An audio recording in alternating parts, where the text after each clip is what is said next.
Hello, ladies and gentlemen, Holotide here, and I have a very special video today. Halo Studios has given me access to the Media Flight, which is two missions from Campaign Evolved to play and mess around with, and then give my opinions and impressions on. Microsoft and Halo Studios Xbox did not pay me for this video. I was basically told just to give my honest opinions, my thoughts, my impressions, my concerns that I have. I also reached out on social media and asked if there was anything that I could try to answer from people. So we're going to go over like skulls and hit markers, combat spaces, all of that stuff in this video. But before we get into that, I just want to say that Combat Evolved is one of my favorite games of all time. And I think that it's one of the most important games, not just in Xbox history, but in gaming history. So to me, this isn't just another remake of a game. Halo Studios is basically deciding what Halo's foundation is going to look like for this next generation. Now, the game is in Unreal Engine and it does look good. It looks more than modern, honestly, but I think the challenge is preserving what made Combat Evolved special in the first place. I think that Halo Studios reached out to me to make this video because of other videos that I've made on the aesthetic and what made that game so special, and I intend to cover that in this video. I think it's important to kind of understand what Halo Studios is also trying to accomplish with this game. To me, I think the easiest and probably the best thing would have just been to release the Master Chief Collection on PlayStation and give that audience access to some of the best games of all time. But that's not the timeline that we live in. So I assume that they're trying to reintroduce Halo's origins to not just a modern audience, but a brand new audience on PlayStation. I think that they also wanted to use this as a foundation for using the Unreal Engine. I think that they also want to create a definitive version of Combat Evolved that's going to be like where you play this game. You know, we have the regular Combat Evolved and the anniversary on MCC, but to me, I feel like this is where they want people to play that story for decades. Not just is it going to a new audience, but I think they also want to rebuild trust with longtime Halo fans after years of less than stellar releases. And again, if this is successful, we've all heard rumors about them making Halo 2 and Halo 3 remakes as well. So it's a big gamble.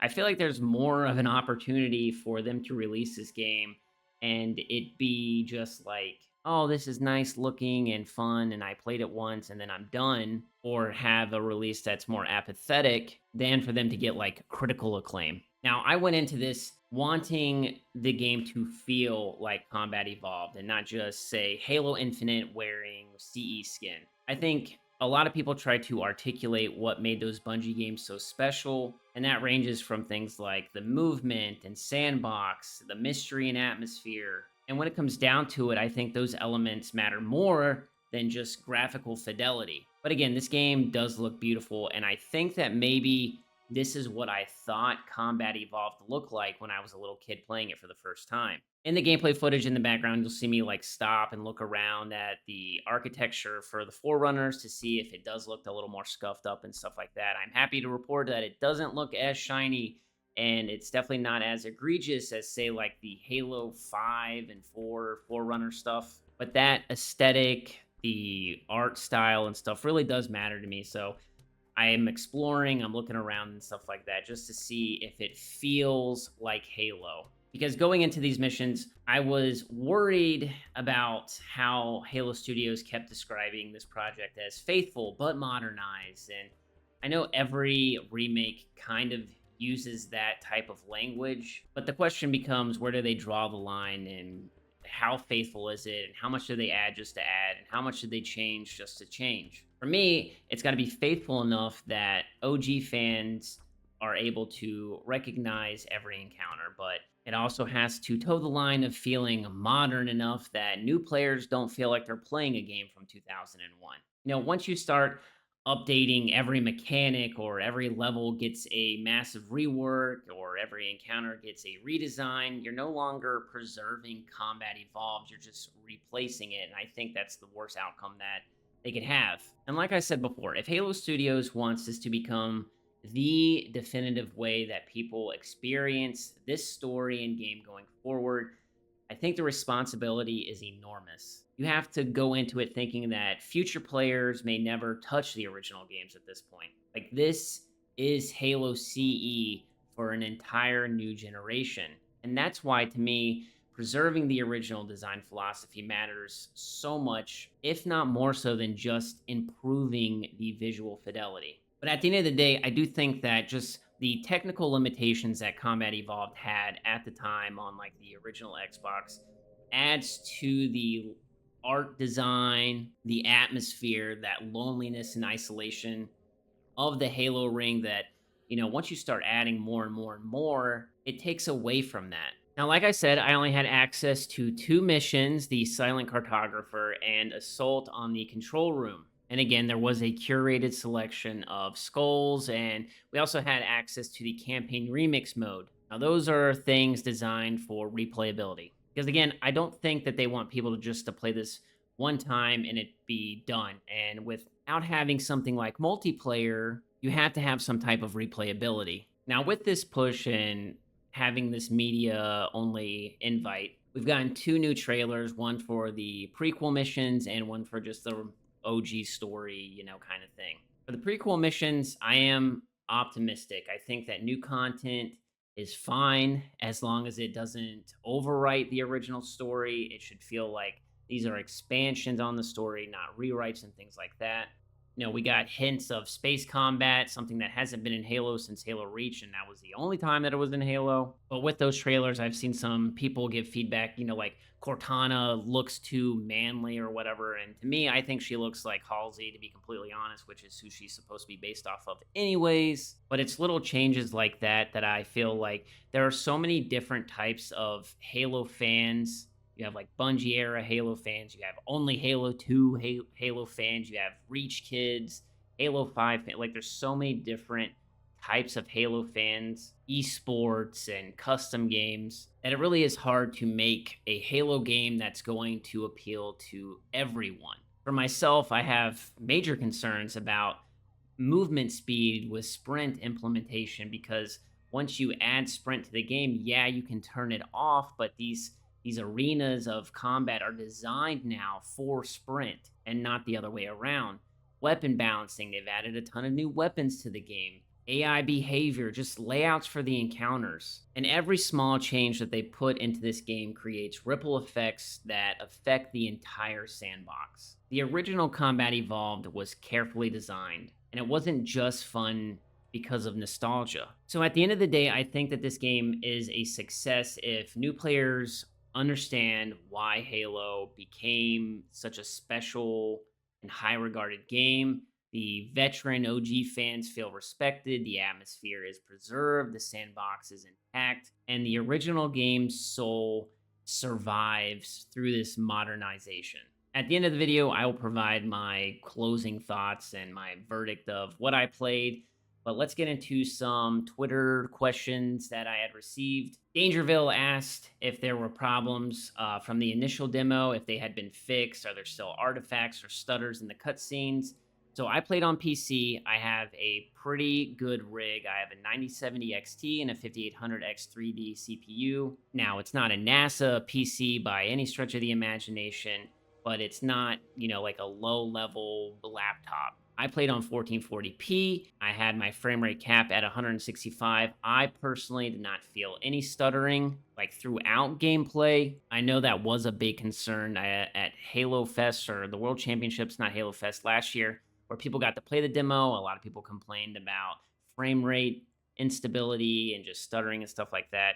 The game feels pretty good on my rig. Soda wants to know if we got pre-rendered or in-engine cutscenes. I know that people love those in-engine cutscenes because you can change like what weapons you have or do some silly stuff, but this game is pre-rendered, so you don't get to see like new weapons or anything in the cutscenes. Also, somebody did ask if they would be able to see their skins in the game, like in these cutscenes, and I did not have access to any of the skins, but I would assume no. Jeebus asked, how do the elites feel to fight? I have very few small concerns with what I've seen and heard. One of them is the Reach elite behavior. It's far from my favorite. Are they super aggressive and melee rush a lot, or do they behave more like CE elites. I played the game on like normal and legendary and stuff just to see how the enemy AI would react. I will say that it's kind of a mixed bag for me. I do feel like the elites do rush a lot, but then they like get close and then they pull back a little bit, especially the ones that have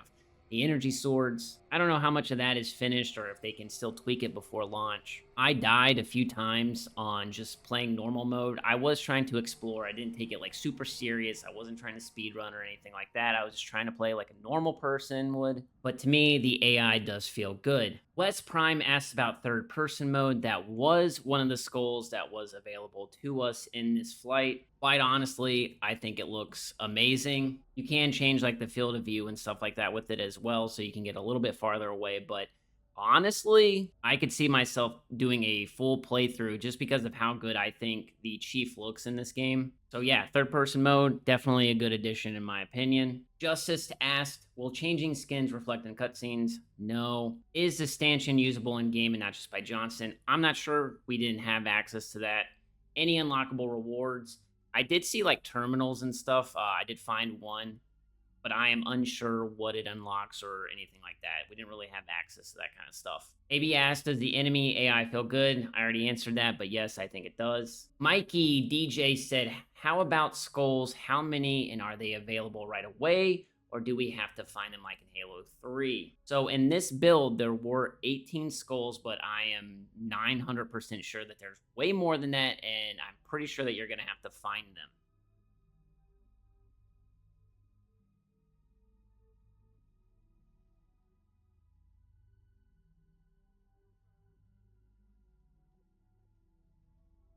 Fleecy Subset asked about the pistol.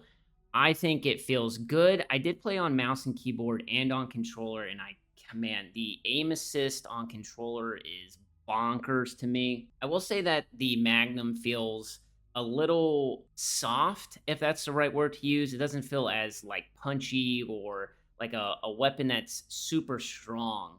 So maybe the sound design feedback is just not quite there yet. Eek Streak ass performance on PC, please. Again, I feel like this game runs super smooth on my rig.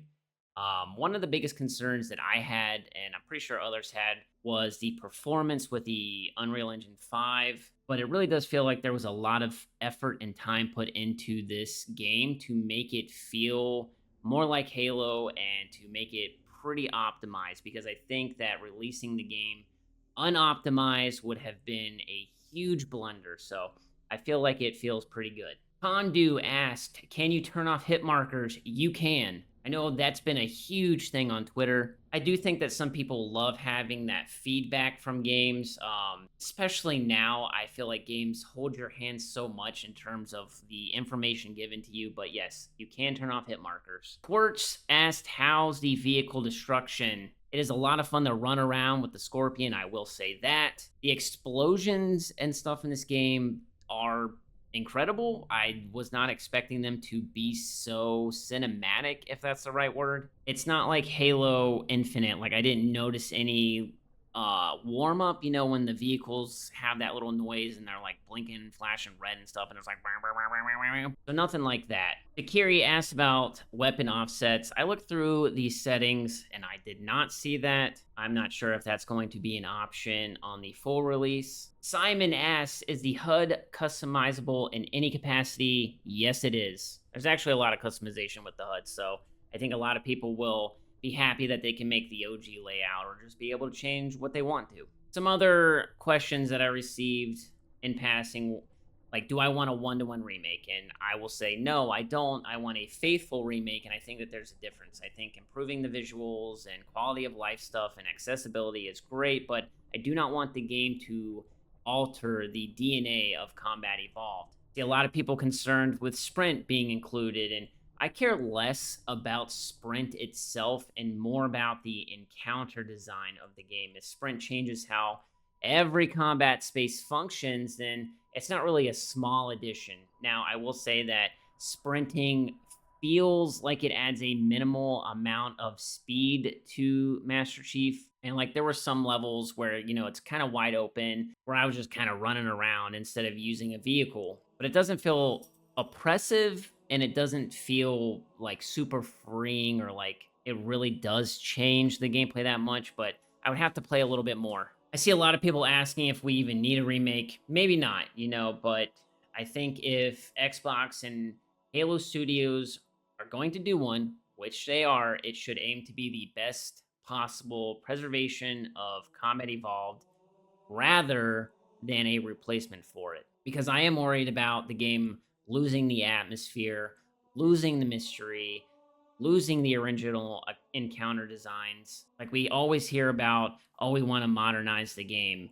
And that's in direct contrast to preserving what made the game unique in the first place. Like I said, I spent a lot of time going through the level, just looking at Forerunner design and stuff like that. The game is beautiful. Like there are sections of Silent Cartographer where I'm pretty much in awe about how good this game looks. Do all these additions make the game feel less like Halo? I think it's going to be all up to the person playing it. I believe Marcus Leto actually said last year when he was looking at Campaign Evolved, he said it looks and feels genuine. It's gorgeous in a way I wish we could have built it originally back in 2001. So that's from the Halo co-creator, and then you have other people that are like, this isn't a direct copy of Halo CE from 2001, so I think it's bad. But like really, every Halo game changes.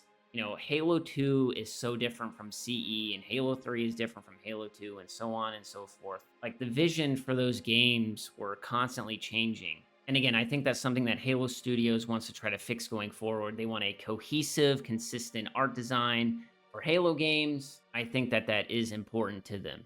Some highlights going forward are the 4-player co-op crossplay. That's going to be something for the first time ever. We're going to have more weapons and enemies and abilities and vehicles and stuff like that. It's going to have the most skulls in Halo history. 3 new missions. The standard price of the game is going to be $50. I wish it was 40, especially if there's no multiplayer suite involved in it, but it is what it is. But at the end of the day, after playing these 2 levels, if you ask me if I'm excited for this game, I am. It gives us a taste of the future of Halo, and while I'm more of a multiplayer PvP kind of guy, I'm interested to see the foundation that they're building with Campaign Evolved and where they go from here. As we get closer to the release date, I'm sure they're going to release more and more information. I don't know if there's going to be other flights or if they'll showcase other missions. I understand why they're doing this. They want to show people like full gameplay, not just in a curated environment of like devs playing it, but real people, real gamers and stuff. I saw that they gave access to a lot of people who are Halo fans, and I think that's important because you're going to get real input from people. I would say that it's going to be unbiased, but I think everything is a little biased if you look at it objectively, because either you like something or you don't like something, and in the video and your critiques and stuff, it's going to reflect that. But again, I'm excited to see where this goes. Let me know in the comments down below how you feel. Also use it as a place to voice your opinions, because honestly, I know that people at Halo Studios, they look at the comments, so just be respectful with your feedback. I read every single comment, so let me know how you feel. But that's it for the video, ladies and gentlemen. If you enjoyed, make sure you leave a like down below. If you're new to the channel, make sure you subscribe, and I will catch you all in the next one. Peace.